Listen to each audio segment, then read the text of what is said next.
저는 오늘 목사님 이 말씀 노트에서 제일 충격적인 게 이게 뒷페이지 보면 별이 빛나는 밤에 있잖아요. 아니 너무 시적이라 가지고 그 이종환이 뭐 별이 빛나는 밤에 오래 했는가 싶어 가지고 저도 막 검색해보고 이랬는데 이종환보다 더 오래 한 사람이 이수만인가? 이문세 그래. 아니 제가 성미아를 처음 전도해가지고 모임에서 성미아가 그렇게 간증을 하더라고요. 중학교 때 이제 가족들이 대구로 떠나고 자기는 할머니 집에 맡겨져서 이제 외롭게 살 때 할머니 집에서 늘 밤늦게 별이 빛나는 밤에 이걸 들었다는 거라. 근데 속으로 판단은 못하고 있잖아요. 그래? 하면서 라디오를 들었어? 하면서 오늘 말씀을 듣는데 저는 뭐 별도 없는 뭐 캄캄하면 별이 잘 보인다 하던 오늘 말씀 제목이 그렇죠. 죄송한데 저는 뭐 하여튼 뭐 별이고 뭐고 너무 캄캄해가지고 그런 라디오 프로그램이 있는 줄도 몰랐거든요. 근데 하여튼 그 지옥 같은 칠흑 같은 어둠이라고 하죠. 칠흑 같은 어둠. 지난 언시를 생각하면 정말 칠흑 같은 어둠 속에 살았거든요. 근데 어떻게 그 하나님 말씀이 내게 들려서 빛이 창조되고 그 묻이 생기고 숨이 쉬어지고 그죠? 이렇게 생명이 자라고 이런 놀라운 세계로 와서 나와 정말 다른 지체들과 함께 살게 되는지 이게 너무 큰 은혜입니다. 여러분들 한마디 한마디 하실 때마다 저는 너무 은혜롭거든요. 어떻게 내가 저 말을 듣고 여기 앉아 있는가 이 생각하니까 하나님이 하신 일이다 싶고요. 우리 생각이 너무 다르잖아요. 살아온 환경도 다르고 뭐 영서가 상근형 자꾸 이야기하는데 저는 상근형 말씀 노트를 정리하면서 막 어떤 때는 막 허패가 디비가지고요. 이번 토요일에도 형님 말씀 막 그 베드로안에서 발견된 자기 자신을 이야기하는데 저는 자꾸 어떻게 느껴지는가 하면 나를 억지로 베드로안에 막 우겨 넣으려고 한다는 이런 느낌이 들어가지고 내가 이런 말 토요 모임에 가서 하면 안 되기 때문에 형수님한테 혼날까 봐 내가 이제 토요임도 못 가고 우리 형한테는 너무 이렇게 형제가 아니고 이러니까 이제 자꾸 이렇게 동생으로서 높아심이 자꾸 이렇게 이야기해야 돼요. 뭐가 공정하지 못해. 근데 순택형 말씀을 듣거나 뭐 용성형님 말씀을 듣거나 영식형 말씀을 들을 때는 절대 내 이런 소리 안 하거든요. 그 은혜 되는 부분만 딱 화답하고 이러니까 너무 제 이미지도 관리가 잘 되고 막 이런데 이번에 그 앤드류송 형님을 만나서 휴턴에서 이제 지내는데 앤드류송 형님이 우리 원모 칭찬을 너무 많이 하더라고. 전 깜짝 놀랐어요. 그리고 아까 원모 얼굴 보이길래 내가 꼭 이야기 전하고 싶어가지고 그 앤드류송 형님은 강아지를 2마리 키우거든요. 그런데 강아지를 정말 헌신적으로 키워. 강아지들이 앤드류송 형님만 절절절 따라다녀요. 하나는 시추고 중국 황실에서 키웠다는 시추라는 종이고 하나는 하얀 털을 가진 그 이름 뭐지? 말티즈. 요 2마리인데 그 원모 말씀을 들으면 늘 그 강아지 유기견 3마리 데리고 산책하는 이야기하고 막 이런 거 나오거든요. 그래서 너무 공감이 많이 되고 또 어릴 때 중학교 때 이렇게 교회 불려와가지고 여기서 지금까지 살아온 인생을 뭐 거의 묻다시피 했는데 어떻게 교회를 떠나냐고 원모가 늘 그런 말씀을 이렇게 하잖아요. 거기서 이제 앤더슨님 너무 큰 감동을 받아가지고 원모하고 상근형만 있으면 절대로 2PM이 쫓겨나는 일이 없다 이렇게 하더라고. 저는 항상 언제 뭐 이렇게 액션을 취해가지고 우리를 강목도로 와가 쫓아낼지 막 늘 이런 걱정을 하고 있었는데 사실 그런 일이 안 일어나는 걸 보고 놀라워하잖아요. 우필이 말 들으니까 신유일 교수님이 그렇게 하더라고. 벌써 일반 다른 교회 같으면 난리 났대. 소송전하고 뭐 강목 들고 설치고 뭐 조폭 들어오고 막 이런 난리가 났대. 근데 그렇지 않고 평온하게 이렇게 우리가 2년 동안 여기서 살아남았어요. 놀라운 교회라는 거예요.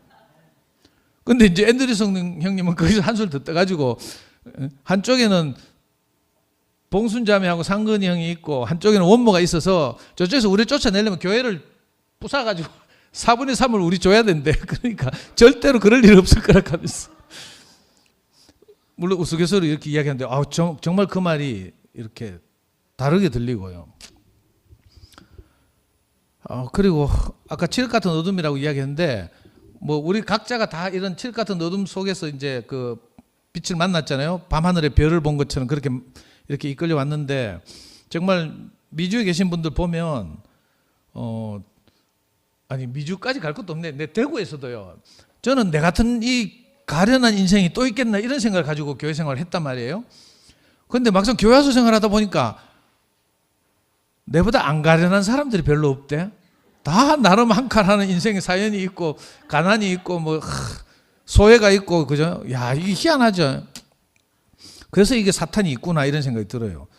우리가 이상하게 속아서 다 사정은 다르지만 형편은 다르지만 이렇게 절망적으로 살았잖아요. 저는 특별히 이번에 이제 미주에 갔다 오면서 하나님이 나를 인간 만드시는구나 이 생각이 들었어요. 저는 이거 사회생활을 못 하잖아요. 관계를 못 해. 은혜를 입고도 그 입은 은혜에 대해서 감사하는 거 이걸 잘 못 하거든요. 미치겠어요. 막 예를 들어서 우리 연구소를 하잖아요. 학생들 오잖아. 학생들한테 수업료를 받아야 되잖아요. 뭐 수업료를 내라 이런 소리를 못 한다니까 나는. 그래가지고 늘 응원을 받고 은혜를 입고 이렇게 살아요. 교회 안에서도 그렇고 이번에 미주 가면서도 뭐 이렇게 많이 응원하고 이랬잖아요. 근데 내가 이걸 어떻게 갚아야 될지 모르겠어.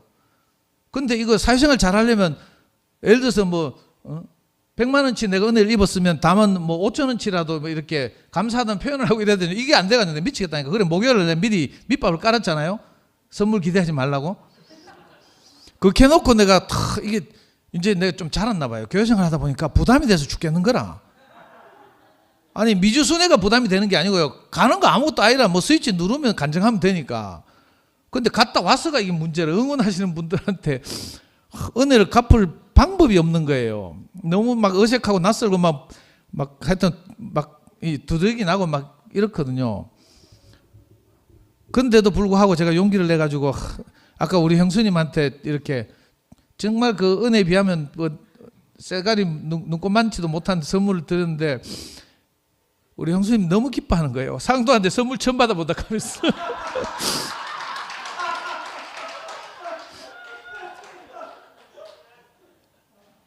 이 낯설고 어색하고 부담되고 이런데 사실 이런 일을 하는 것이 사실은 이 생명이 자라는 거라는 생각이 들거든요. 그래서 저는 오늘 갑자기 그게 느껴지는 거예요. 뭐 미국 가고 뭐 이런 게 문제가 아니고 내가 사회생활을 하는구나, 교회생활을 하는구나. 교회생활 하려면 내가 낯설고 어색하고 부끄럽고 막 들들 떨리고 막 소름 끼치고 하지만 그걸 다 내려놓고 내가 싫지만 그렇게 사는 것이구나 이 생각이 드는 거예요. 그래서 이번에도 사실은 정말 내가 크게 깨달았어요. 그래가 낯설지만 막 하여튼 내가 이 은혜를 갚는 마음을 표현했고 또 뭐 저는 이런 생각했거든요. 내 존재 자체가 선물이다 하면서. 우리 자매한테 늘 그렇게 당당하게 살아요. 돈 한 푼도 못 벌지만 내 존재 자체가 당신께 드려졌다. 내가 분리수거도 못하고 뭐 세탁기도 못 돌리지만 그래도 내가 할 줄 아는 게 아무것도 없고 전 방긋이에요. 입만 살았어요. 우리 형이 늘 교회 오기 전에 저한테 혼낼 때마다 하는 말이 이 새끼야 너는 입만 살았다 이거였거든요. 근데 요즘 들어서 진짜 그게 아멘이 돼. 저는 뭐 할 줄 아는 게 말로 표현하는 것밖에 없어요. 정말 아무것도 못하는데 이런 저를 형제로 받아주고 이렇게 함께 교회 생활을 하고 살고 있잖아요. 그게 너무 은혜고 감사하고요. 또 그 미주에서 한 분 한 분 이렇게 뵐 때마다 정말 처절한 가난을 갖고 있잖아요. 저는 뭐 기껏 우리 와이프가 애하고 저를 버려가지고 그 이혼할 뻔 해가지고 어떻게 목사님 만나 교회 왔어요. 그 이혼 안 했잖아요. 나 결혼 한 번밖에 안 했어.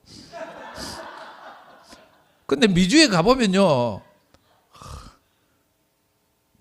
내가 주미한테 어저께 했는데 네 결혼 2번밖에 안 했지 하면서. 미주에서는 결혼 횟수 세하는 것 자체가 신뢰야. 더군다나 국제결혼하고 뭐 전부 이래가지고 가고 뭐 이런 경우 많잖아요. 우리가 감당할 수 없는 그 깊은 가난들이 다 있고 이럴 텐데 우리 이번에 그 오레곤에서 함께 와서 살던 루시 누님만 해도 19살 때가 교통사고 나서 다리를 다쳤잖아요. 그래가 절고 이런 데 장애인 등록에 다니는데 이 누님은 그 이후로 막 늘 자살하고 싶었대. 근데 이번에 유방암이 발견됐잖아요. 2기에서 3기 사이라고 해요. 한국에 들어와서 이제 서울에 언니가 있어서 언니 집에서 이제 큰 병원에서 정밀 검사를 받으니까 2기에서 3기 사이래요. 근데 이 누님 뭐라고 한지 알아요? 자기는 치료할 필요가 없대. 지금까지 그날 이후로 지금까지 산 것이 너무 감사하대. 더군다나 교회를 만나서 이렇게 행복하게 살았으니까 하나님 거둬가시면 언제든지 거둬가실 거라고 하고 또 치료받다가 괜히 이렇게 다운되고 뭐 이래가지고 이제 연세도 있고 이러니까 그래서 치료 안 하고 그냥 살아요. 근데 작년에 비해서 이번에 가보니까 뵈니까 훨씬 얼굴이 좋더라고. 건강하고. 너무 감사하죠. 하여튼 한 분 한 분이 너무 처절하고. 네, 제가 나온 이유는요, 혹시 휴스턴에서 지금 밤잠 안 자고 휴스턴 시간으로 11시 뭐 56분인가 이럴 텐데 혹시 보실까 싶어가지고 제가 이렇게 얼굴이라도 보여드리려고. 받은 은혜가 너무 크고 이걸 내가 감당할 방법이 없고. 그리고 또 하나는요, 그 오레곤도 교회가 반토막 났잖아요. 그래서 이제 이 형님은 이제 only 2PM이거든. 그래가지고 하여튼 너무 2PM을 사랑하고 좋아하고 격려하고 응원하고 이런데 이제 반토막 나는 바람에 선혜 누님이라고 이제 우리가 다 아는 그 선혜 누님이 이제 신모띠에서 이제 막 굉장히 이렇게 전진하잖아요. 그 뭐 하와이 사는 권문전 누님하고 이렇게 초빙해가 자기 형하고 뭐 이렇게 세희하고 초빙해가 뭐 집회도 하고 막 이랬어요. 그 작년 가을인가 언젠가 우리 톡방에 들어왔어. 하나님 나라 2PM 톡방에 들어와가지고 호작질 하길래 내가 바로 내보냈어요. 그래서 나 까맣게 잊었어.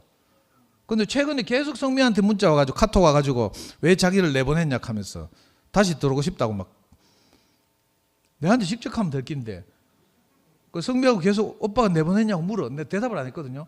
그래서 상근이 형한테 이제 톡 보내가지고 이제 계속 하는 거라. 그래서 상근이 형한테도 내가 했어요.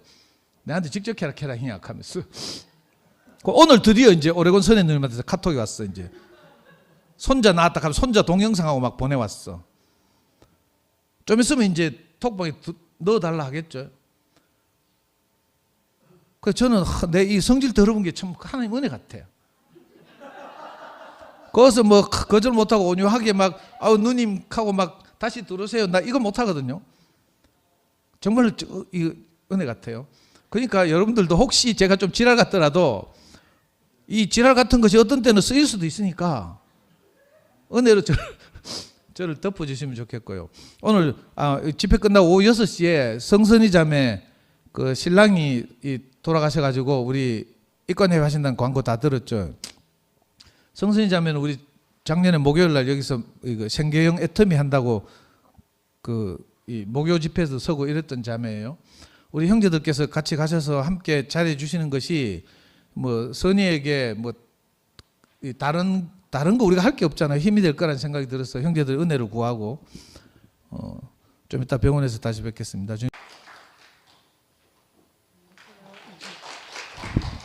저 한봉순입니다. 우리 상도 형제가 저희 오늘 선물도 주고 또 저에게 또 저 얘기를 해서 제가 오늘 간증할 생각이 전혀 없었는데 이상하게 오늘 간증을 해야 되겠다는 생각이 들었습니다.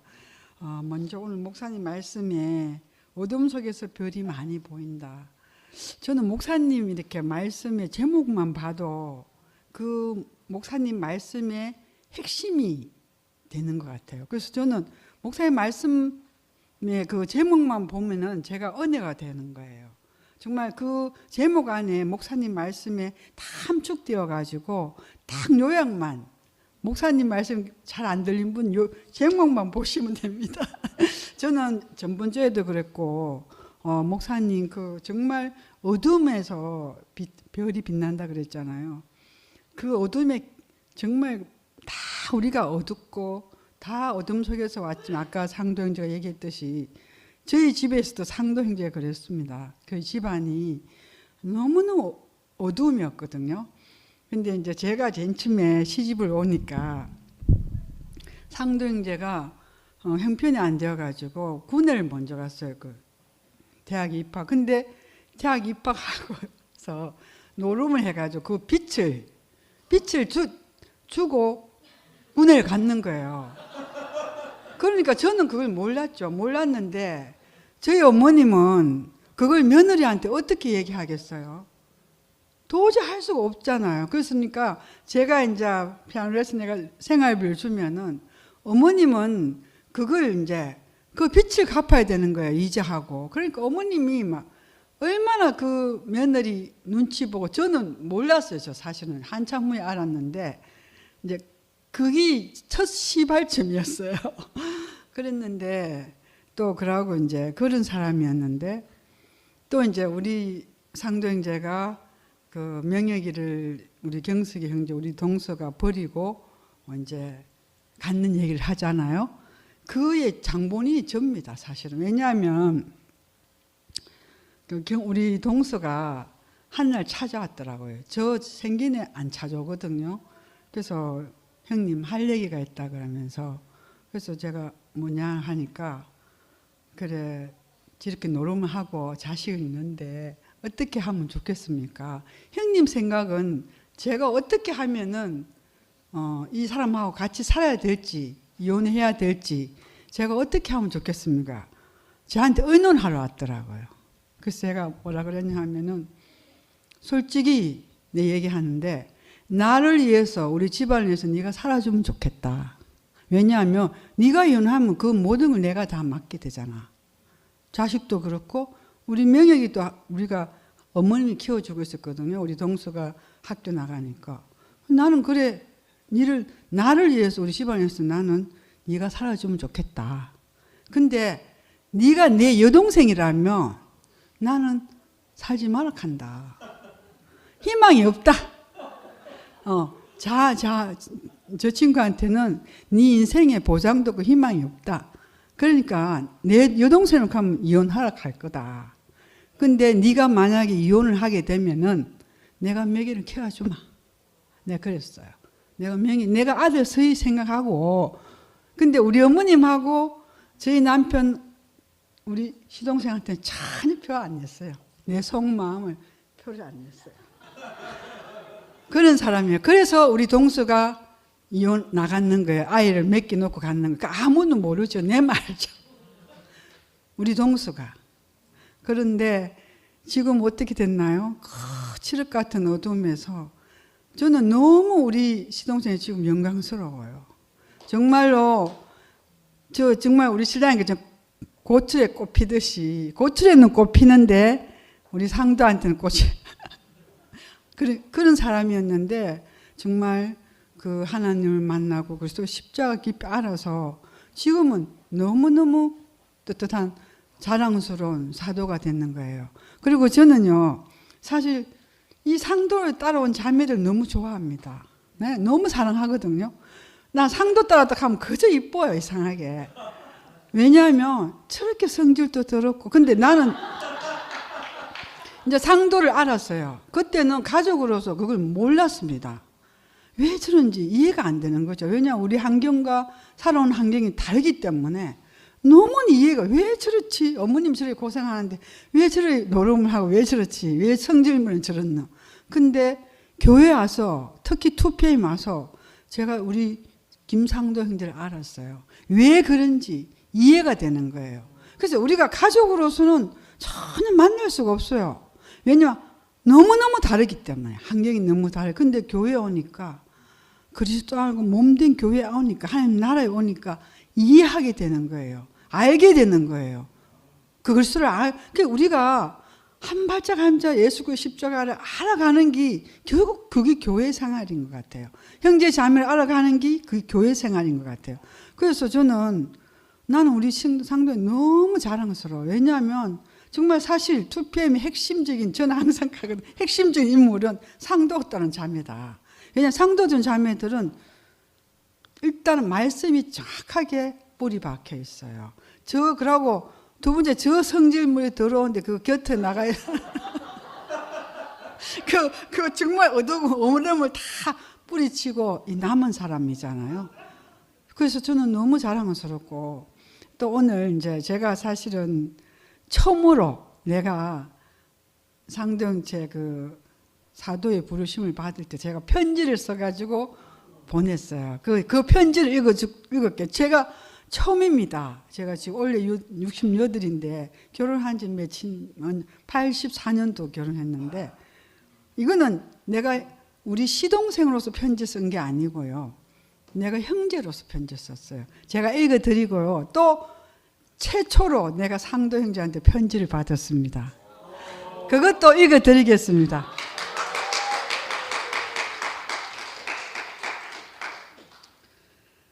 사랑하는 상도 형제에게 사도의 부르심을 받고 먼 미국 땅을 여행하게 됨을 하나님께 감사드립니다.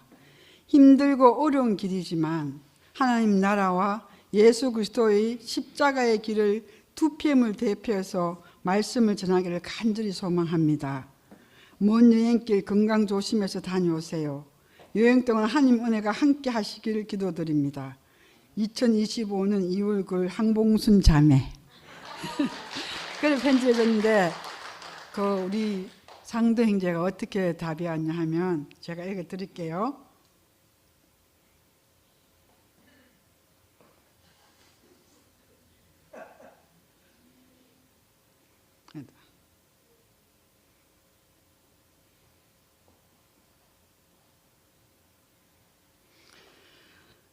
형수님, 오늘 편지와 함께 금일병을 주시면서 미주에 가는 저를 응원해 주셔서 정말 감사합니다.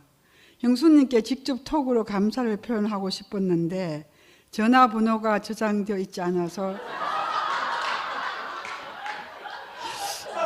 이렇게 형님께 말씀드립니다. 저를 형제라고 부르시고 또 형수님 스스로 항봉순 자매라고 쓰면서 격려해 주셔서 정말 큰 힘이 납니다. 항상 은혜를 입는 입장이지만 제대로 감사를 표현하지 못하는 못난 저를 용서해 주세요. 지난 연말에도 미아와 저에게 고생했다고 건물병을 주시며 격려하셨는데 휴휴. 항상 큰 마음으로 육신적으로나 그리스도 안에서나 저를 품어주시는 두 분의 은혜를 어찌 말로 다 표현하겠습니까? 오늘 형님이 성선이 자매를 통해서 주사한 남편의 사랑 이야기에 있어서 시립병원에 계시는 아버지가 형님에게 표현한 그 사랑을 저는 다 알 수 없지만 본대로 살아가시는 형님이 있어서 제가 늘 은혜를 입습니다. 정말 감사합니다. 저는 정말 이제 제가 살아있는 동안 저희 김상도 형제 하나님 나라와 그리스도의 몸된 교회를 쓰이기 위해서 비용은 제가 다 지원하고 싶어요. 앞으로 상도 형제가 하는 거는 제가 다 지원하고 싶습니다. 여러분 있어서 너무 감사하고 너무너무 상도 형제한테 감사드립니다. 감사합니다.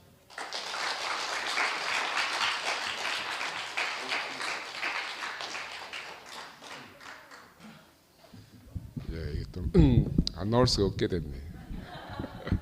저는 오늘 우리 후배 아들 결혼식 있다고 결혼식 갔다가 결국 참석 못하고 비밀 돌다가 2시간 반 만에 교회 왔어.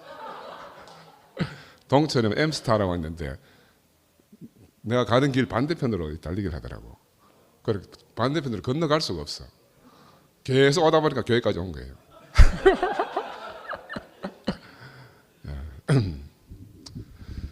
오늘 최 목사님 말씀처럼 우리가 별을 볼 수 있다 하는 게 얼마나 감사한지 모르겠습니다.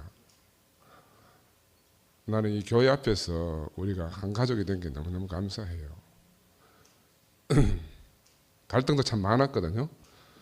그래서 이제 교회에 왔고 그러다가 이제 마지막은 이제 우리 상구가 암 걸려서 이제 힘들고 마지막 이제 투병을 할 때 그래 형제들 모아놓고 식사를 한 적이 있는데 이제 그때 우리 집사람이 우리 재수 씨 보고 이제 혼을 내버린 거라. 그러고는 이제 절연하자고.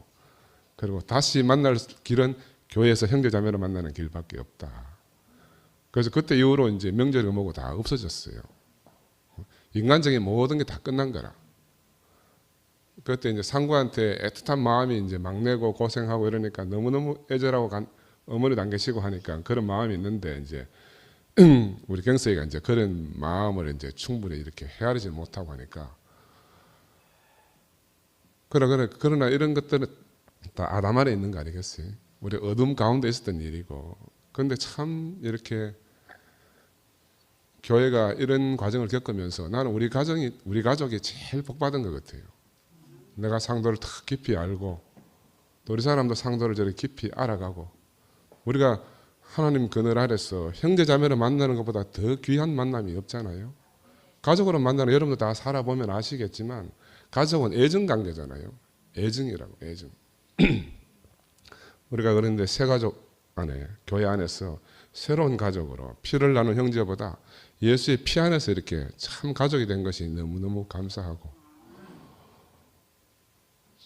나는 왜 이제 베드로 이야기를 늘 하는가 하면, 저는 처음 교회를 만나서 10년 도망가 있을 동안에 난 베드로가 예수를 부인하고 그 고기 잡으러 갔던 그 삶을 내가 10년 도망가 있으면서 내가 절절히 경험했습니다.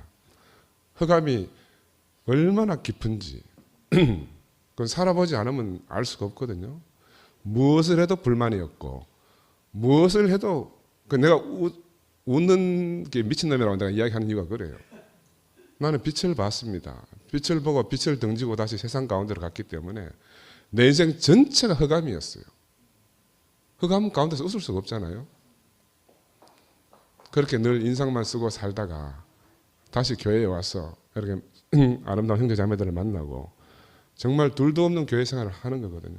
난 어제도 말씀을 드렸지만 우이엘레 목사님이 너무너무 요즘 들어서 더 깊이 생각나는 이유가 뭐냐 하면, 그때 목사님 병원에 갔다 오시면서 처음 하신 말씀이, 내가 그동안 예수가 희미했다. 희미했다는 말은요, 내가 모르겠다 하는 말이거든요. 희미했다 하는 것은 베드로가 예수를 모르겠다 저주하면서 모르겠다는 그 자리에 계셨던 거예요. 그 자리에서는 어떻게 해야 돼요? 제자들이 다 도망갔다고 하셨어요. 자신이 도망간 거라. 자신이 모르니까 도망갈 수밖에 없었어요. 나는 그 마음이 너무너무 깊이 알아졌어요. 아, 저분도 나와 동일하구나. 베드로가 예수 안에서 절망했듯이 우리가 이엘레 목사님 안에서 다 절망했잖아요. 왜 이런 일이 우리한테 있는가? 우리한테 새로운 소망을 주시기 위해서 있단 말이에요. 새로운 소망을 주시기 위해서. 이상하게 내가 흑암인 줄 아는데 내 마음이 너무너무 평온해져요. 내가 절망 가운데 있는데 내 안에 새로운 소망이 생기는 겁니다. 그전에 우리가 빛하고 같이 있으면 내가 빛이 아니잖아요. 근데 내가 빛하고 같이 있으면 빛인 줄 아는 거라. 베드로는 3년 반 동안 예수를 그렇게 알고 따라온 거예요. 예수하고 함께 있으면 예수의 생명이 자기인 줄 아는 거라. 근데 전혀 그렇지 않은 것이 마지막에 다 드러난 겁니다. 함께 있다고 같은 게 아니거든요. 나는 흑암 가운데 있는데 그분은 내 앞에서 영롱하게 빛이 나는 거라.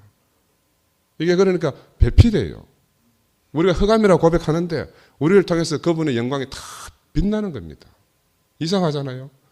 내가 절망하는데 사람은 내 안에서 소망을 본다니까요. 이게 성경 안에서 우리가 찾을 수 없는 비밀이에요. 우리가 사람 안에서만, 서로 간의 관계 안에서만, 인격은 있잖아요. 혼자 인격이 아니에요. 관계 안에서 인격인 거라. 목사님은 우리한테 이 생명을 인격으로 표현했습니다. 한마디로 인격으로 표현하기 때문에 관계 안에 있다는 우리가 깨달아진 거예요. 그죠? 골방에서 내다, 자라고 말하면 미친 사람이에요. 골방에서 자기 스스로 내라고 하는 사람은 미친 사람이라니까요.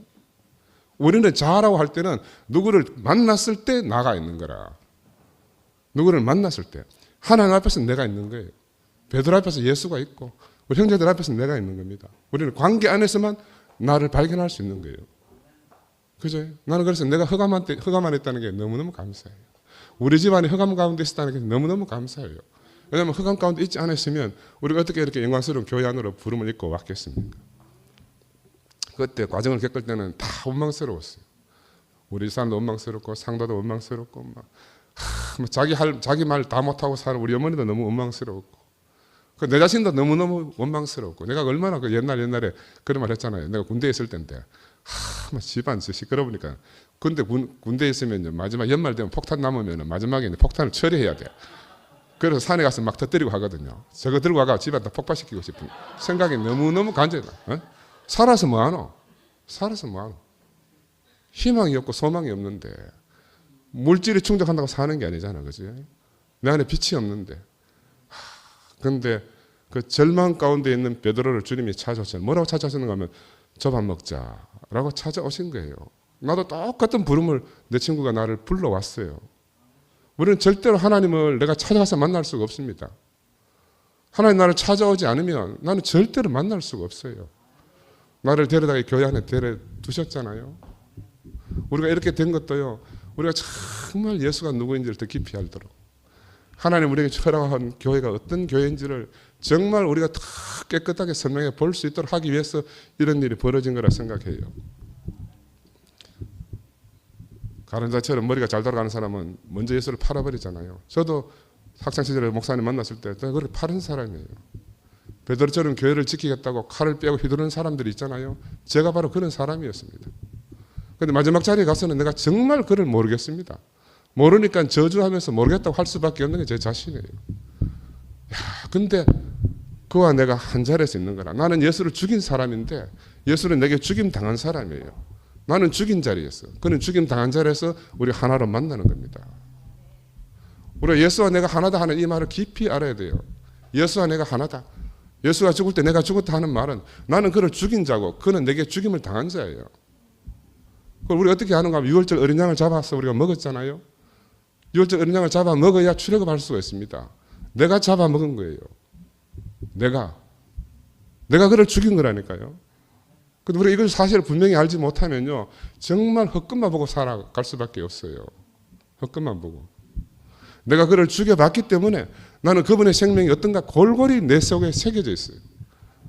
각을 뜨고 해부해 봤기 때문에 그 생명이 어떤 생명인지 내가 너무너무 안다니까요. 그렇다고 내가 그가 되는 게 아니에요. 그는 그고 나는 나라니까요. 그는 그고 나는 나예요. 그죠? 우리는 영원히 이걸 증거할 수밖에 없어요. 베드로는 평생을 예수 죽인 것을 증거하고 살았을 거예요. 부인하고 산 것을 살았을 거라고 나는 짐작해요. 내가 바로 그런 사람이기 때문에. 그런데 베드로 안에는 너무너무 주님이 빛나는 거라. 부활하신 주님이 베드로를 통해서 베드로는 사라지고 예수만 남아있는 거죠. 저는 그 사실을 우리 사람을 통해서도 봤어요. 우리 사람 우리 어머니 돌아가시고 났어요. 매일 이야기하는 게 어머니만 이야기해요. 아, 베드로 안에서 예수가 이렇게 살아났겠구나. 우리 사람은 살아있잖아요. 근데 우리 사람이 없어. 우리 사람은 늘 어머니만 간증하는 거라. 이게 부활의 생활입니다. 내가 다시 사는 게 아니거든요. 예수는 그렇게 베드로에게 사셨고 많은 선진들을 통해서 우리에게까지 전달되어 온 거잖아요. 나는 너무너무 감사해요. 우리 손주가 이렇게 교회 앞에 와서 지금 아무것도 모르지만 이 교회를 누리잖아요. 이 생명을 누린단 말입니다. 이 어린 아이 속에 얼마나 깊은 생명이 각인되겠어요. 그죠? 나는 그래서 우리 형제 자매들이 정말 온 가족이 함께 교회에 나왔어. 우리가 이 아름다운 생명을 누리기를 간절히 원하고 오늘 목사님 말씀처럼 어둠 가운데서 별이 많이 쏟아지는 그런 우리 교회 생활을 하면 좋겠습니다. 감사합니다.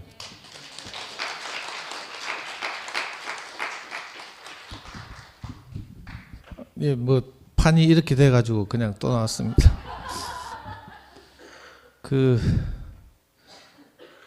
저는요, 논산 훈련소에서 이제 입대해서 훈련생인데 입대하기 전날 경대 공대 애들하고 이제 포칼을 쳤거든요. 입대하기 바로 전날 내가 그때 돈이 얼마인지 생각이 안 나는데 다 평정했어요. 밤새도록 해가지고 다 평정했어. 근데 그날 아침에 내한테 돈을 다 꼬른 애 친구가 딱 5천원을 들고 그냥 친구 집에 놀러 온 거라 아침에. 근데 내가 그놈의 5천원이 탐나가지고 그것도 하자 이래 돼가지고 그 5천원 때문에 내가 그 땄던 수십만 원을 다 잃었어요. 그 수십만 원이 있었으면 아까 형수님 말한 저는 이제 그 대구 비산동교회 다닐 때 장로님들이 공동 출자해가지고 신흥협동조합을 세웠거든요. 그 신흥협동조합에 제가 서류를 위조해가지고 대출을 받아서 노름을 했어. 근데 그날 그 공대들 다 정리했으면 내가 그 빚을 갚고 편안하게 군대를 가는데 그놈의 그 5천 원 때문에 내가 도로 다 넘어갔어요. 이 전문용어로 사시라고 하는데 1대1로 포카 치는 걸. 그리고 나서 내 논산훈련소 갔잖아요. 한 달 동안 훈련을 받는데 밤에 잠이 안 오는 거라. 훈련이 고대가 잠이 안 오는 게 아니고요. 그게 너무 분해가지고 그 뒷감당을 이제 엄마하고 형수님이 다 하셨죠. 전 까맣게 이제 뭐 하여튼 잊어버리고 있던 게 다시 생각나는데 진짜 하나님 은혜로 이제 형수님이 처음 이제 김씨 집안에 시집 올 때 제가 말년병장이었어요. 대구 제일교회에서 결혼식을 했는데 지금도 생생히 기억나요. 결혼식 참석했다 이제 다시 부대를 복귀했다가 전역해서 딱 보니까 우리 지옥 같은 비산동 단칸 새방에서 탈출한 거라. 형수님이 처연 시절에 일해가지고 모은 돈 그때 800만 원인가? 그걸 들고 와서 이제 대명동 정우면선 뒤에 그 내리막에 경상고구 정문 내리막에 그 방 3칸 있는 전셋집을 얻어가지고 제가 저녁에 오니까 내 방이 있더라고. 그때부터 이제 우리 집 생활이 완전히 달라졌죠. 그러니까 저는 지금까지 그 아담안에서 늘 이제 그 이렇게 내 입장밖에 몰랐는데 돌이켜 그리스도 안을 생각하니까 형수님이 김씨만이 시집 와가지고 상근이 형이야 뭐 잘 나가잖아요. 키도 크고 잘생겼고 뭐 의사고 돈 잘 벌고 뭐. 근데 옵션이 둘 딸린 거라 이거. 원치 않는 옵션 시동생들 둘 딸려가지고 시집 오자마자부터 명수 명훈이 아기 때 늘 그 돈 벌러 나갔거든요. 피아노 교실 하고 또 웨딩샵 하고 뭐 하여튼 생활력 있게 생활해서 이제 우리 가족이 먹고 살고 저는 또 이렇게 대학을 다니고 이랬거든요. 그러니까 사실은 우리 형수님은 김씨만 씨발 손해 많이 보는 거죠. 그 한 것이 전혀 이렇게 인정받지 못하고 왜 팔은 안으로 굽는다고. 엄마는 늘 이제 또 못난 아들이지만 제 편 든다고 형수님하고 막 이렇게 하고 저 때문에 제가 원인 돼가지고 막 하여튼 그랬는데 이상하게 교회 안에 와서 이렇게 점점 회복되어 가는 것이 너무 감사하고요.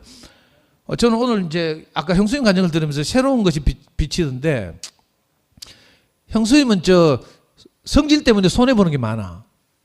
우리 형이나 저는 그래도 간증하면서 막 울고 막 익하잖아요. 그러면 형제들이 속아 넘어가지고 막 이러져요. 근데 우리 형수님은 왜 그 좀 직설적이고 이렇잖아요.